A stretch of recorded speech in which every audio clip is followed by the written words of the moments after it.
Deny کرتے ہیں کہ جی ہمیں کبھی ملا ہی نہیں ہے. اور ابھی حال میں ہی سائمن کلارک کافی پاکستانی چینلز پر بھی آیا تھا اور ان کا کہنا ہے کہ اس کا کوئی ثبوت نہیں ہے کہ وہ پیسے کبھی دیے گئے تھے یا کسی کو ان کے بارے میں پتا تھا. تو ایک جملہ ہو گیا ان کا ہے ہو گیا. میں بول لوں یا آپ پہلے؟ نہیں آپ، میں صرف یہ کہہ رہا ہوں، چلے میں کنکلوڈ کر لوں گا، آپ بولیے. اچھا، میں یہ کہہ رہا ہوں کہ یہ جو آپ نے شقی موقعوں کا حوالہ دیا یہ سب اپنی جگہ موجود ہیں. سزائیں ہوں گی یا نہیں ہوں گی یہ ساری چیزیں بھی قانون کے حساب سے الیکشن کمیشن طے کر سکتا ہے. پریکٹیکلی بھائی جان کیا ہوگا؟ بچے کی جان تو نہیں لے سکتے نا، ہے نا. مجھے میری جو گٹ فیلنگ ہے وہ یہ ہے کہ جیسے ہر قانون میں ہوتا ہے کہ جی فلانے کیس میں 1 لاکھ روپے جرمانہ یا 6 مہینے قید یا دونوں سزائیں ایک ساتھ، تینوں چیزیں ہوتی ہیں نا. تو یہ بھی اسی طرح یہ جو شقی وقوع میں جو لکھا ہوا ہے نا، ایک منٹ سر، الیکشن کمیشن کی پاورز ہی نہیں ہے، یہ میں آپ کو صرف کریکٹ کر رہا ہوں. ایک منٹ، میں کریکٹ ابھی نہیں ہونا چاہ رہا. تو فیصلہ جو محفوظ ہے اس میں یہ بھی تو ہو سکتا ہے کہ جی ٹھیک ہے یہ ثابت ہوا ہے اور پھر آگے کچھ اس طرح کا ہو کہ جی وارننگ دے کے چھوڑ دیں، دوبارہ نہیں کرنا کبھی، دوبارہ کبھی نہ. لیکن یہ الیکشن کمیشن کر نہیں سکتی. الیکشن کمیشن دیکھیں 2 چیزیں نا اس میں ہم کنفیوز. الیکشن کمیشن ایک تو سزا یا پنش نہیں کر سکتی. الیکشن کمیشن ایٹ میکس یہ کر سکتی ہے کہ کہہ دے کہ جناب یہ جو ممنوعہ فنڈنگ اتنے 22 کروڑ، یہ 22 کروڑ کنفس کے ضبط کرتے ہیں، آپ جمع کرائیں. دوسرا وہ یہ کہیں گے کہ جو ڈیکلیریشن آپ نے دی تھی وہ غلط تھی یا جھوٹ پر مبنی تھی. اب اس کے بعد آ جاتا ہے 62-63 وہ بھی اگر حکومت کے طور پہ وہ الیکشن کمیشن نہیں بھیجے گا.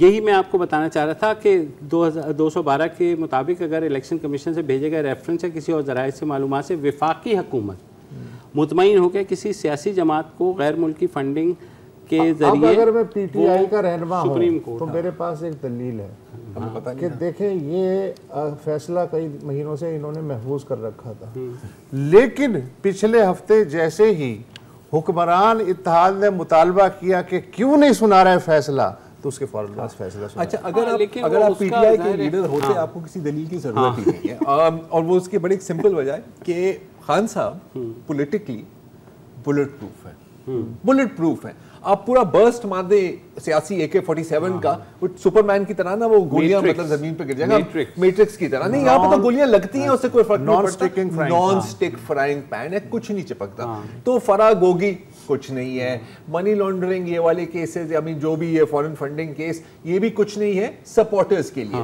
بیکاز ہر ایک چیز وہ وکٹمائزیشن کے نیریٹو کے اندر خوبصورتی سے فٹ ہو جاتی ہے اور کوئی سننے کے لیے تیار نہیں ہے. تو یہ آپ کا ایک بندہ ملا ہے پاکستان کو، اسے بھی ریموو کرنے کے لیے سازشیں ہو رہی ہیں.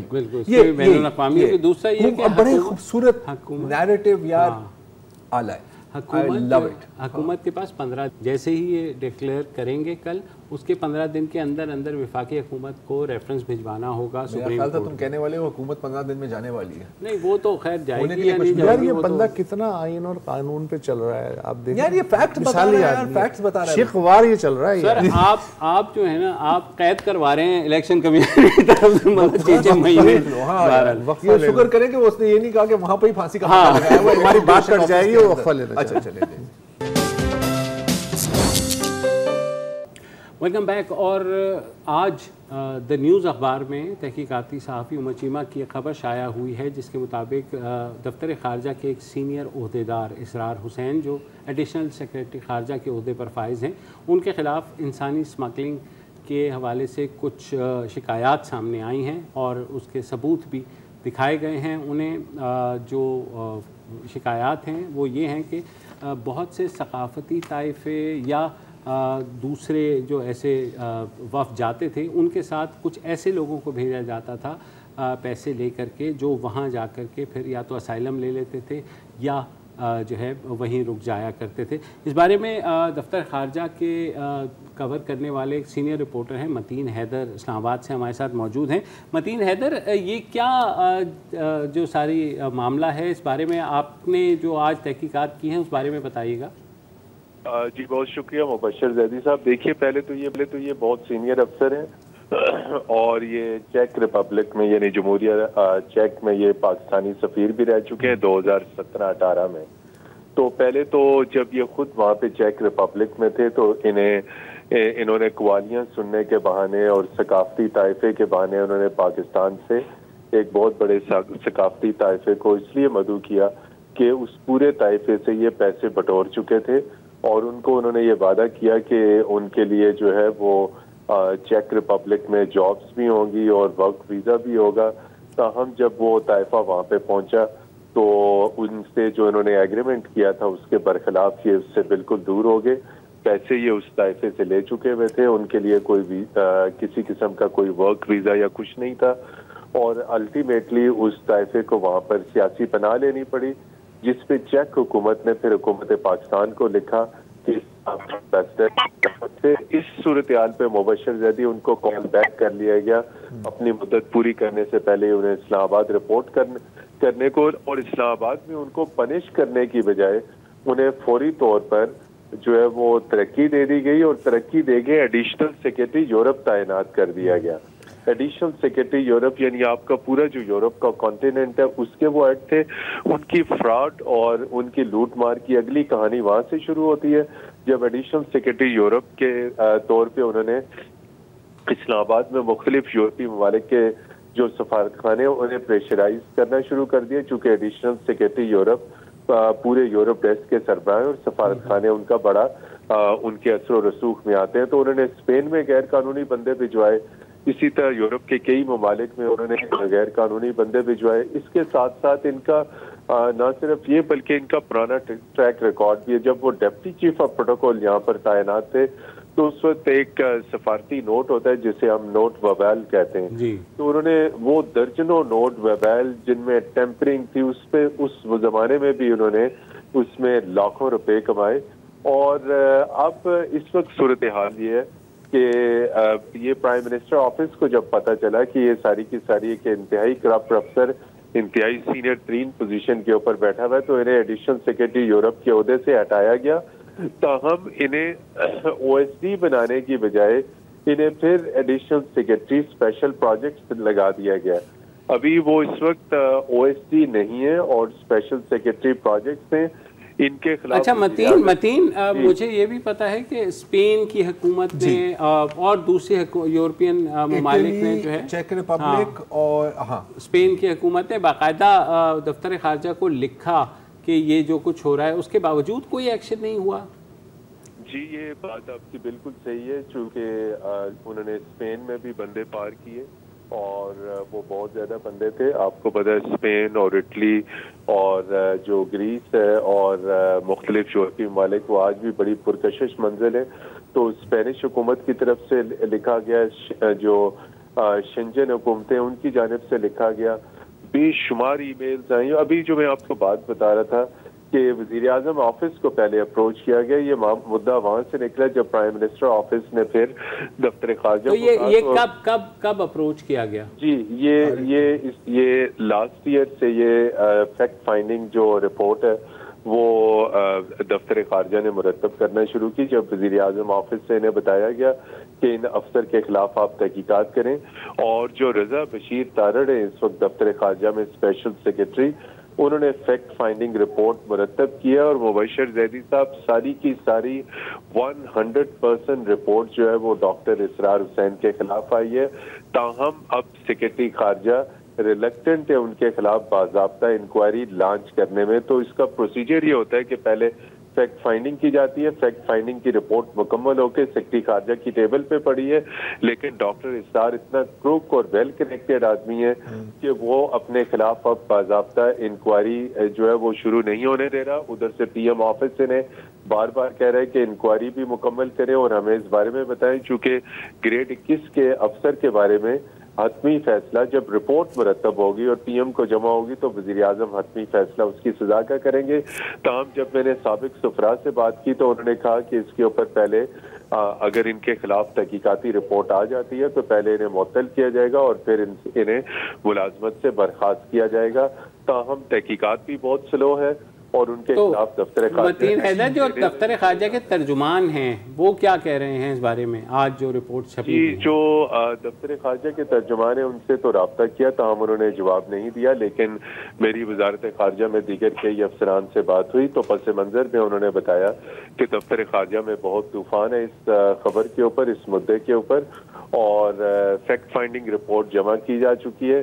جتنے بھی افسران سے بات کی تو انہوں نے کہا کہ یہ تمام حقائق اور تمام چیزیں ڈاکٹر اسرار کے بارے میں صحیح ہیں، لیکن وہ انتہائی ویل کنیکٹڈ ہیں، یعنی انتہائی اثر و رسوخ کے حامل ہیں، پالیٹیشین سے، بیوروکریسی سے اور مقتدر شخصیات سے دفتر خارجہ میں ٹیلی فون کرانا اور اپنے خلاف انکوائریز کو رکوانا، اور یہ ساری چیزیں اس وقت وہ اس میں پہنچے ہوئے بھائی ہیں۔ اچھا یہ جو ایشو جو بھی رپورٹ ہوا ہے، یہ طارق جاوید خان صاحب ہیں جو بھی ایک سابق گورنمنٹ افسر ہیں اور ان کا بھی ایک ویزا کا کاروبار ہے، یہ انکوائری جو ابھی جو بات ہو رہی ہے، یہ جو کمپلینٹ ہے، یہ ان کے کہنے پر لانچ ہوئی ہے۔ ان کا یہ بھی کہنا ہے کہ ان کے پاس تمام بینک کی رسیدیں ہیں، تمام منی ٹریل ہے، تمام ریکارڈ ہے، جی بالکل، جس طرح ان کو ڈی فراڈ کیا گیا۔ وہ کہہ رہے ہیں ان کے پاس میسیجز، وائس نوٹس، ایوری تھنگ، اچھا سب کچھ ہے، لیکن بھائی کی ترقی ہوتی جا رہی ہے، دیکھ لیں۔ جی متین جی بالکل، یہ آپ دونوں کی جو آبزرویشن ہے وہ صحیح ہے کہ یہ طارق جاوید خان کا بیچ میں اس سٹوری میں جو ریفرنس آیا، اور اس کے ساتھ آج جو ہم نے دیگر ایویڈنسز اور دیگر تمام تر چیزیں جو اکٹھی کی، ان تمام تر چیزوں کے باوجود یہ افسران ترقی پاتے جاتے ہیں۔ اور اس سے پہلے مبشر زیدی صاحب کو پتا ہوگا شفقت چیمہ کا مشہور سکینڈل تھا دفتر خارجہ کے، وہ بھی سینئر افسر تھے۔ اسی طرح ایک امبیسڈر ہاشمی صوفیہ میں انہوں نے اپنے اکاؤنٹنٹ کے ساتھ مل کے $80,000 سرکاری اکاؤنٹ سے نکلوائے اور اسے رات جوئے خانے میں لگا دیا، اور اس طرح کی 20 سٹوریاں ہیں دفتر خارجہ میں، لیکن وہ دبائی جاتی ہیں۔ یا تو پہلے یہ سٹیزن پورٹلز پہ آتی تھی، یا پرائم منسٹر آفس یا انسپیکشن کمیشن تک مدعا پہنچتا تھا، یا سینٹ یا قومی اسمبلی کی خارجہ امور کی کمیٹیز تک معاملات پہنچتے تھے تو چیزیں سامنے ہائی لائٹ ہوتی تھی۔ تو اس وقت دفتر خارجہ اس کرپشن کی ان سٹوریوں کی زد میں ہے، اور بہت زیادہ کرپشن سٹوریز ہیں، بہت زیادہ ہنگامہ آرائی ہے، تاہم کسی قسم کی کوئی انضباطی کارروائی نہیں کی جاتی۔ افسران کو پروٹیکٹ کرتے ہیں، اور قومی خزانے سے لاکھوں ڈالر کے جو یہ اسکینڈلز ہیں، ملینز آف ڈالرز کے جو یہ اسکینڈل ہیں، یہ ان کو کوئی پوچھنے والا نہیں، کسی قسم کی کوئی ریکوری نہیں۔ اسی طرح مطلب لبے لباب یہ ہے کہ اگر کسی کو جانا ہے تو ابھی بھی اسرار صاحب سے رجوع کر سکتا ہے، 100% گارنٹی۔ میں ایک لبے لباب دے دوں، میں ٹرک کے پیچھے جو لکھا ہوتا ہے وہ بتانا چاہ رہا ہوں، تب پڑھے تو پاس کر ورنہ برداشت کر۔ سر وقفہ۔ اور اب ایک عام سے خاص آدمی کا ذکر جو پرسوں تک تھا اب نہیں ہے۔ اختر بلوچ میر پور خاص سے ان کا تعلق تھا، حیدرآباد میں کچھ زندگی گزری اور باقی زندگی کراچی میں گزار دی۔ ضیاء دور میں چونکہ جوان تھے اس لیے سیاست سے براہ راست تعلق نہ ہونے کے باوجود سماجی ناانصافیوں میں آواز لگانے والوں میں آگے ہوا کرتے تھے اختر بلوچ۔ مارشل لا دور میں جبری مشقت کے خلاف ایک تحریک چلی تھی، اس میں بھی یہ تھے، تو کچھ مہینے یہ اندر بھی رہے تھے الزامات کے تحت۔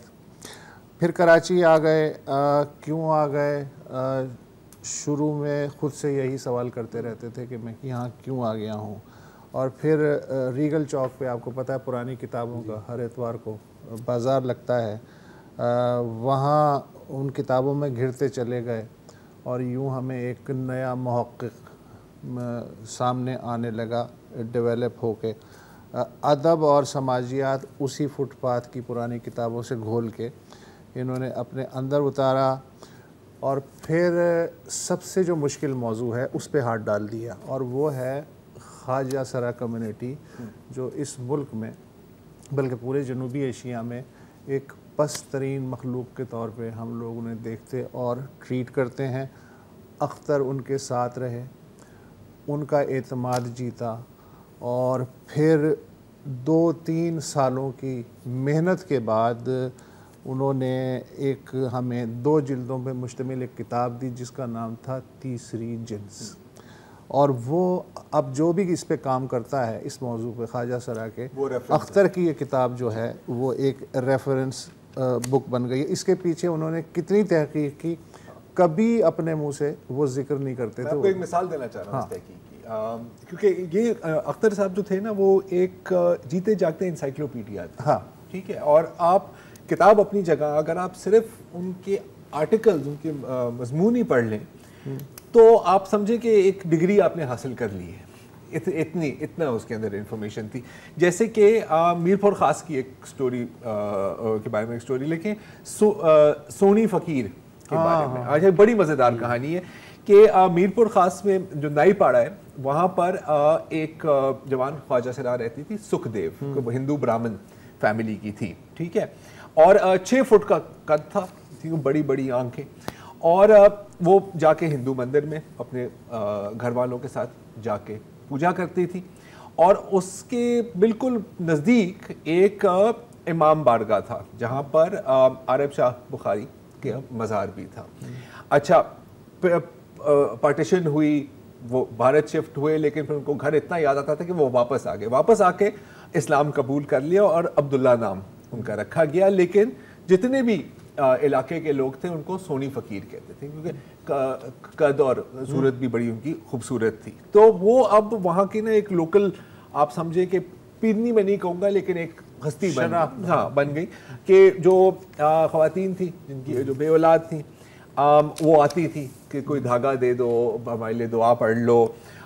شادیوں پر، خطوں پر ان کو بلایا جاتا تھا. ٹھیک ہے، اور جتنے بھی وہاں پر جتنے بھی بچے پیدا ہوتے تھے نام یہ رکھتی تھی. ٹھیک ہے، اب اس کے اسلام قبول کرنے کے بعد جو امام بارگاہ تھا وہ کافی مطلب ٹوٹا پھوٹا سا تھا، برے حالت میں تھا. تو انہوں نے آرگنائز کیا، پوری جو خواجہ سرا کمیونٹی ہے وہاں سے چندہ لیا اور پھر اس کو دوبارہ تعمیر کیا، اور بالکل فرسٹ کلاس تعمیر کیا. اچھا، پھر وہ ظاہر ہے کہ عمر بڑی ہی اور وہ بیمار ہو گیا. جی اچھا، وہ جو علاقہ تھا وہاں پر زیادہ لنڈ کے جو بلوچ قبیلہ ہے وہاں پر ان کا ہولڈ تھا. تو 2 جو بڑے تھے، بزرگ تھے قبیلے کے، ان کو دعوت دی کہ جی میری طبیعت خراب ہے، آپ سے کچھ بات کرنی ہے. تو چاچا اللہ رکھیو اور مرتضیٰ لن گئے ان کے یہاں اور ان سے پوچھا کہ جی آپ کا کیا خیال ہے کہ میں نے اس علاقے کی خدمت کی ہے، امام بارگاہ کی خدمت کی ہے. انہوں نے کہا کہ جی بالکل، آپ نہ ہوتے تو یہ نہ ہوتا، آپ لوگوں نے ہی بنایا ہے، آپ لوگوں نے اس کی دیکھ بھال کی ہے. تو پھر ایک گزارش کی کہ کیا یہ ممکن ہے اگر میں نے واقعی اتنا کام کیا ہے کہ مجھے بھی اس امام بارگاہ کے نزدیک دفنایا جائے. تو وہ حیران ہو گئے. انہوں نے کہا کہ جی ہم تھوڑا سا مشاورت کر کے آتے ہیں واپس. اتنے میں وہ گزر گئی. جب پتہ لگا انہیں تو پوری قبیلے کا جرگہ بیٹھا اور سب نے کہا کہ نہیں بالکل یہ وہاں ہی دفنائی جائے گی. اور 1-2 اگر اعتراضات آئے بھی تو انہوں نے کہا کہ یار تم آرام سے بیٹھو، ہم نے جو کہہ دیا ہے وہ ویسا ہی ہوگا. اور آج جب لوگ جاتے ہیں وہ پہلے ان کی قبر پر فاتحہ، پھر عارف شاہ بخاری کے، پھر عارف کیا کہنا ہے اختر بلوچ. اور ہم جب بھی پریس کلب جاتے تھے تو میرے خیال میں جو موسٹ فیملیئر چہرہ کراچی پریس کلب میں، اچھا میں ان کا وہ ملتے تھے اور کوئی نہ کوئی نئی کہانی. ایک اور امپورٹنٹ کام جو ہے نا وہ میں بتانا چاہ رہا ہوں کہ انہوں نے کیا کیا، جو ایک ادارے کا کام تھا جو انہوں نے اکیلے کیا، اور وہ ہے اصل کراچی، جسے لالچ، بد انتظامی اور تاریخی جو شتر مرغیت جسے آپ کہہ لیں وہ نگل گئی تھی. کس عمارت کی کیا کہانی ہے اصل میں، کس شاہراہ کا کیا ماضی ہے، جہاں فلیٹس ہیں وہاں کون سا تاریخی مندر تھا. اس شہر میں جو یہودی کمیونٹی رہتی تھی 30s کے عشرے میں تقریباً 14-15 ہزار لوگ، وہ کہاں چلے گئے، ان کا قبرستان کہاں ہے. اور پھر ایک ہوتا یہ تھا کہ کچھ نہ کچھ وہ اپنی ایک پھٹیچر سی ان کی موٹر سائیکل تھی، ایک معمولی سا کیمرہ، وہ ایڈ لگاتے تھے موٹر سائیکل کو اور وہ نکل جاتے تھے اور کوئی نہ کوئی نیا تاریخی موتی اس سمندر میں غوطہ لگا کے ضرور لے آتے تھے. اور پھر جو ہے کراچی والا کے نام سے 3 جلدوں میں وہ ہمیں دے گئے. پرسوں رات کو 11:30-12 بجے دوست بتاتے ہیں کہ وہی خوش باش ہو کے پریس کلب میں اوپر ان کی ایک میز ہی ان کا دفتر تھا، وہیں ہوتے تھے وہ.